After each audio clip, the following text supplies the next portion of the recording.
Another method for applying color with pigment powders is the French padding method. French padding liquids are used in conjunction with the pigments and a Frenching pad for this procedure. Frenching liquids come in a variety of viscosities and resins. The thin and medium viscosity versions are most often used for padding color. The high viscosity versions are most often used for French polishing. However, all can be used for padding color.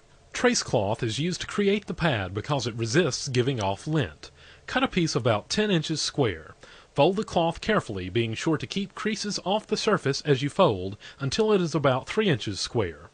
Fold the four corners back into the center of the folded cloth on one side and hold them in that position to create a tight ball on the opposite side. This will be your Frenching pad.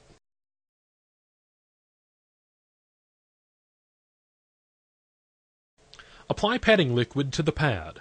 Force the liquid into the pad with your hand or your fingers. The goal is to get the pad sticky. If it's too wet, the pad will wash off the pigment you're trying to get to adhere. If it's too dry, there won't be enough padding liquid to dissolve the pigment and hold it in place. In order to demonstrate the proper tackiness of the pad, we have placed a pad that is too wet in contact with a strip of paper. You can see that it doesn't hold. The second pad grabs at the paper. This pad is at the proper tackiness. The third pad is so dry it has no tackiness at all. We are not suggesting that you use paper to test your pad. You will best feel the tackiness when you pat it on your palm.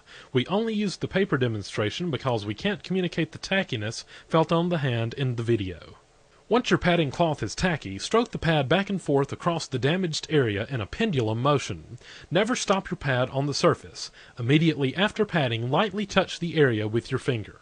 The area should be shiny and tacky, but the tackiness will only last a few seconds. The optimum time to add the powder is during these few seconds of tackiness. Dip your finger into the pigment powders that will match the finish. You may mix a few together on your index finger. Make sure your pad is still damp with the padding liquid. Pad the repair area again with 5 or 6 quick strokes to recreate the stickiness. As soon as you stop padding, gently rub the powder into the repair area while it is still tacky. Pat over the powder very lightly at first so as to dissolve the powder in place rather than pushing it to the ends of the stroke. Gradually increase the pressure until the color is locked in. The spot should be shiny. Repeat this process as many times as necessary using the same or different shades of the Blendall powders. After every application, make sure to lock in the color with your pad. The goal is to add a semi-transparent mid-tone color to the repair, not to create an opaque painted look. The color should stay within the patched area and be light enough that it will look right when grained. Graining can be done over the padded area, or a coat of sealer may be added before the graining and top coating.